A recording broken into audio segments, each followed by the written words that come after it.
珍惜每刻，擁抱生活，喺簡約中揾到心靈嘅幸福。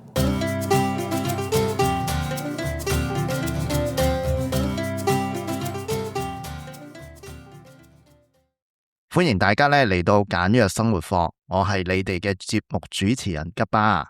今日好開心啊，因為我又請到另一個嘉賓過嚟同大家分享下。唔知大家有冇試過學咗好多年英文，一開口嘅時候總係好似棘住咁呢？又或者可能寫 email 嘅時候總係擔心自己唔夠專業呢？呢一集我邀請咗一位英文嘅專欄作家 Alice 同大家開班授課。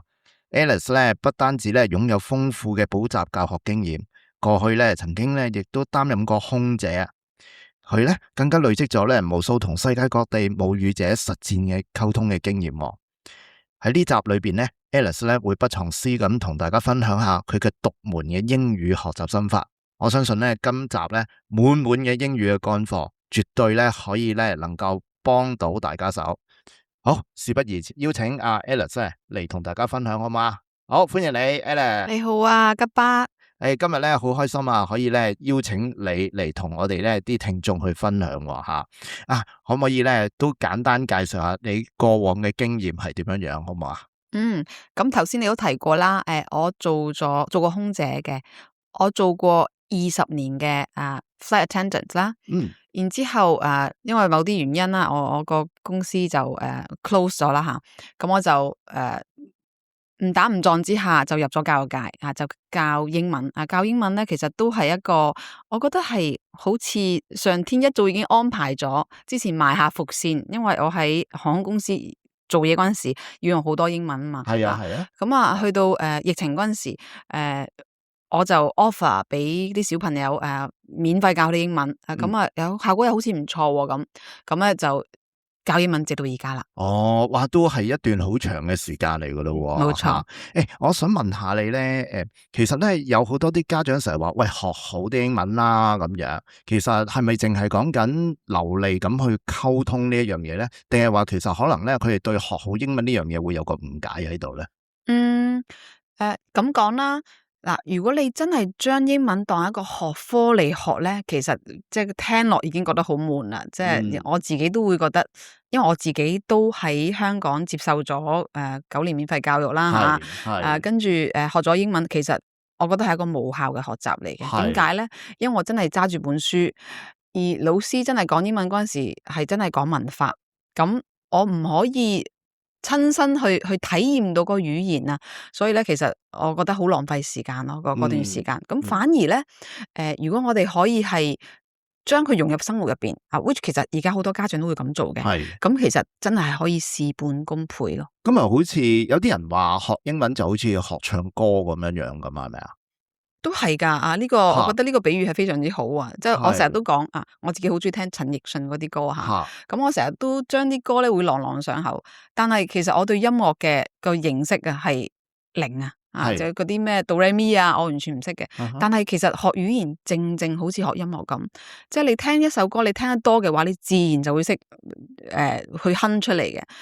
但係你當然啦，如果你係一個即係對音樂即係嗰個天分唔係好高嘅話，你可能唱得唔係幾好聽，但係唔緊要。其實語言嘅好處就係你溝通走到 OK， 你肯去溝通就 OK 咯。係啦。OK， 啱啱你講到好似唱歌咁樣咁，其實我哋都係可能聽到有首歌，然之後不停咁即係朗朗上口咁去重複唱啦咁樣。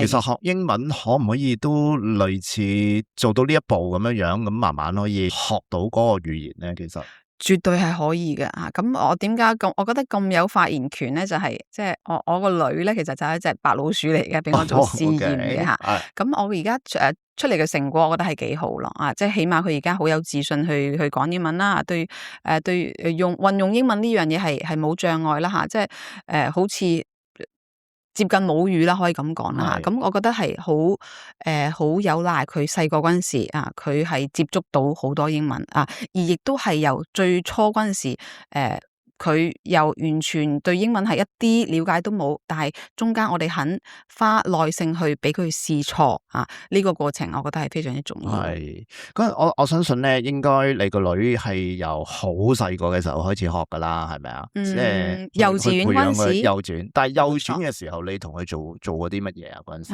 嗱，幼稚園嗰陣時咧，我同佢做嘅咧，其實就係令到佢唔驚英文。點樣做咧？呢個好似聽起上嚟都唔容易噶喎，呢一個係咯。咁咧，其實真係你話唔容易，又唔係唔容易啊！即係睇下你肯唔肯去花時間同埋花耐性去等呢樣嘢啦嚇。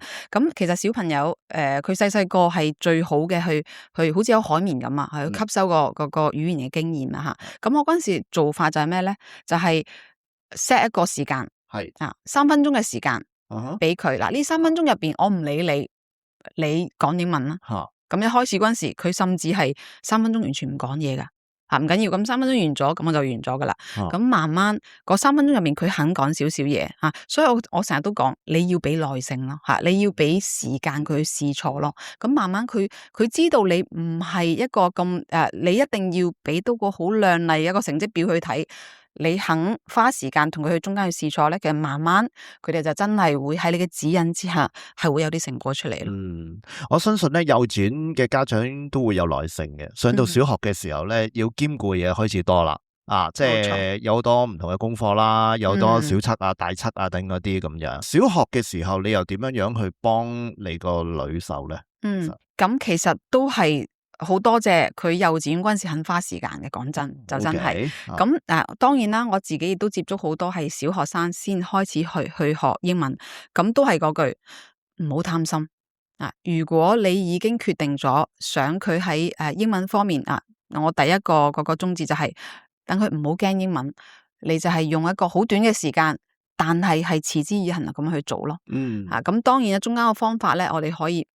好多嘢可以討論嘅吓，但係一開始嗰陣時，其實就係好簡單，俾一個好短嘅時間去俾耐性佢哋。我聽過你曾經講過有一個咧叫做影子跟讀法啦，其實係啲乜嘢嚟噶？影子跟讀法呢個咧其實我自己我覺得係第一個受惠者，我先至會肯成日都想去 promote 啦，去分享俾啲家長聽，或者俾啲小朋友聽。咁影子跟讀法咧就係你攞一個。你自己好中意嘅一個母語者作為一個 sample， 然之後你聽佢講，中間停少少時間，你跟住佢去講咁當你跟住佢講嘅時候咧，其實你唔需要理佢講啲咩嘅。其實呢個作用咧，只不過係訓練佢嘅肌肉咯。佢嘅肌肉同埋佢嗰個肌肉記憶同埋嗰個聲音個記憶係啦。咁又有翻去頭先我講嘅，冇咁貪心。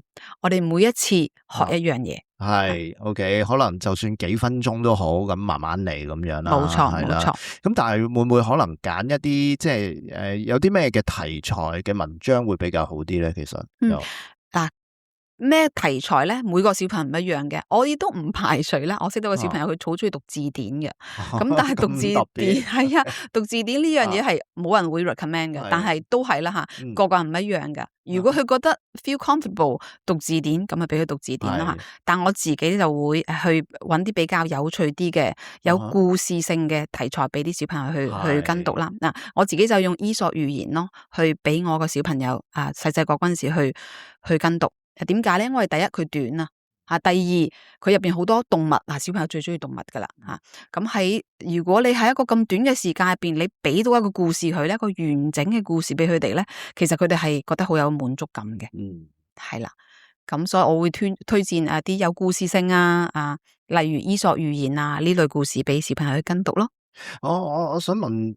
最開始嘅時候係你會讀俾佢聽定係話可能你讀一句跟住佢又讀一句定係點樣樣嘅？其實最開始嗰陣時，其實要睇個小朋友本身嘅能力啦。如果個小朋友本身佢自己識讀嘅話，當然可以叫佢讀啦吓。不過我會最 prefer 就係揾一個真真正正嘅母語者讀俾佢聽因為咧我之前都同你分享過啦吓你想象下一個聾嘅人，佢聽唔到嘢，佢係學唔到語言嘅所以第一步永遠都係聆聽咗先。係咁聽咗先可能聽嗰陣時你唔去講唔緊要，但係你累積到我哋有個說法叫咩？磨耳朵啊，係嘛？即係一路磨你個耳仔，磨到咧，其實後來你覺得呢樣嘢，你一聽你就明，然之後你就開始去放膽去講咯。係當然啦，呢個係可以去交互去進行嘅，唔係一定要聽到一年咁啊，你先開始講嘅，唔係咁嘅，係中間去交互去進行嘅。係，我又記得你曾經咧提過有一個叫做逐字對譯，嗰個又係啲乜嘢嚟㗎？嗰個係呢個咧，我覺得好有趣，我真係好想咧家長可以試下呢個方法。唔係話呢個方法一定有用吓，不過試下唔同嘅方法都冇妨吓。係，我而家攞個例子出嚟嘛。其實中文同英文嗰個語序係唔一樣噶。點樣為之語序唔一樣咧？即係譬如我哋會講我今朝返學，但係英文佢會講 I went to school this morning，right？ 咁咧，我會叫個小朋友讀咗 I went to school this morning 先，然之後逐字對譯就係咩？我去 to 學校這個早上，一定要逐個字譯出嚟，就唔好用我哋中文嘅語序去講啊。咁樣呢個小朋友就會sense 到，咦，點解中文同英文講嘢，呢個時間擺後邊嘅英文會，而中文我會 tend to 講即係如果你叫一個咧唔係好識英文嘅小朋友講，可能會講 I this morning go to school，咁係好正常嘅，因為呢個係我哋中文直接譯翻出嚟啊嘛。嗱，我哋已有嘅知識譯出嚟，咁但係我呢個係逐字對譯咧，其實就係俾佢知道原來英文同中文講嘢個次序係唔一樣嘅吓。英文咧係會將個時間同埋地點擺喺句子嘅最後邊吓，咁唔緊要。如果個小朋友知道咗呢樣嘢，佢仍然一時三刻改唔到，唔緊要，起碼佢已經知道呢個知識點先。係啦 ，OK。咁另外我唔知頭先有冇留意到啦吓，我對譯嘅時候，我話我去 to 學校，係啊，我就係好特別啊。係啦，我覺得咁我自己咧就會傾向於嗰啲呢啲所有嘅 preposition， to for with 我唔叫小朋友去譯，因為咧譯呢個字佢要花好多心思去諗，with 係咩嚟噶 ，for 係咩嚟噶，咁我直情叫佢你直接講英文啦。當你直接講英文嘅時候咧，你講得多之後，其實你會明白，你會 get 到個 for 係咩意思喺呢個句子入邊 ，with 喺呢個句子入邊係咩意思啊？咁除咗呢啲 preposition 之外啦我再攞多個例子啊，譬如the cat is on the sofa。咁可能個小朋友會講我叫譯嘅時候會講 the 貓係 on the sofa。咁你見到我冇譯到 on 同埋 the， 因為咧呢啲亦都係 once again， 我唔想佢花太多心思去譯咯。咁因為喺中文入邊咧，我哋係 sofa 就 sofa， 我哋唔會講嗰個 sofa。咁但係英文入邊，如果你唔加 the 咧，呢個就已經係個 grammar 嘅錯誤啦。咁我亦都想個小朋友會 realize 到呢樣嘢咯，所以我會叫佢講埋 on the sofa。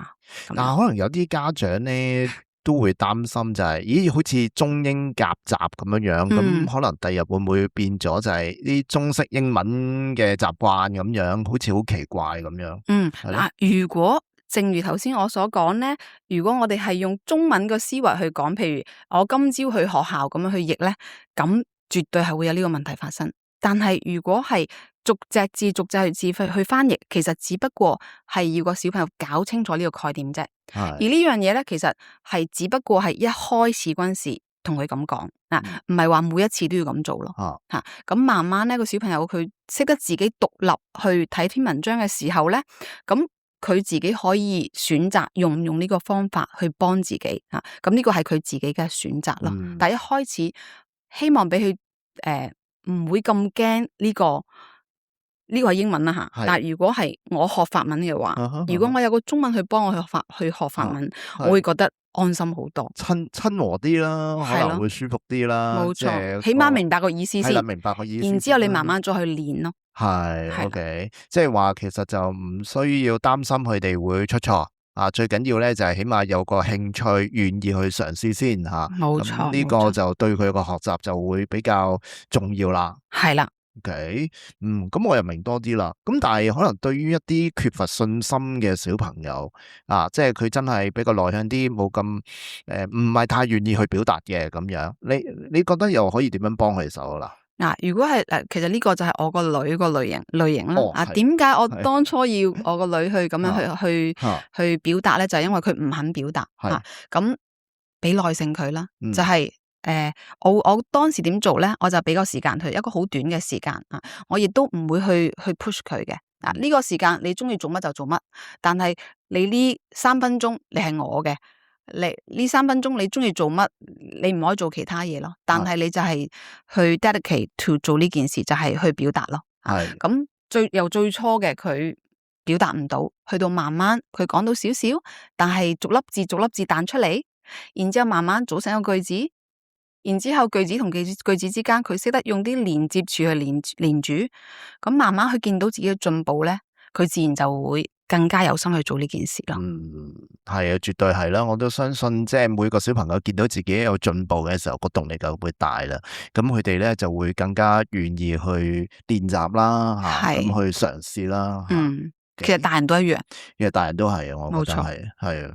咁仲有一樣嘢，我記得你曾經咧講過有一個叫做合上書本複述，嗰個又係啲乜嘢嚟㗎？合上書本複述咧，其實都係一個輸入同埋輸出嘅概念。係，譬如我讀咗一篇文章啦，個閱讀理解呢個其實都係一啲我而家教緊啲比較高年班嘅學生，我尤其一定會用嘅，就係我俾咗一篇文章佢讀完之後啦，跟住我叫佢冚埋，你而家話俾我聽，你啱啱讀咗啲乜嘢？係咁一開始嗰陣時咧，其實佢哋都會講個點唔係講得好重啊，文法亦都會好多錯啊，但係唔緊要，其實呢個就正係個價值，就係俾佢知道原來咧我睇完之後唔代表我識喎。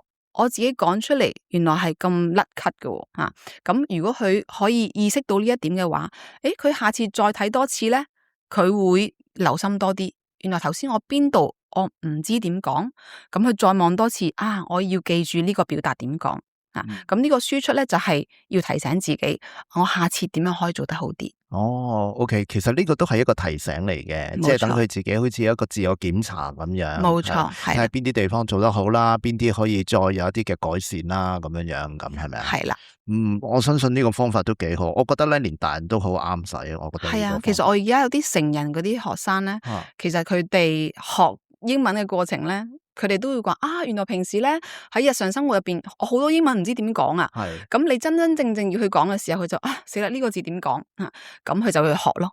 你真係要去講出嚟，你先至會知道自己缺失咗啲乜嘢咯。係 OK 我哋今日咧學咗好多方法吓，我哋包括學咗一個叫做影子跟讀法啦我哋都學咗就係點樣逐字對譯同埋最後咧啱啱講咗點樣去合上書本去複述。咁咧呢3招咧，我相信咧都好能夠幫到啲孩子手，甚至咧我相信咧對大人嚟講咧都好有幫助啊！我覺得係。如果幫到我就好開心。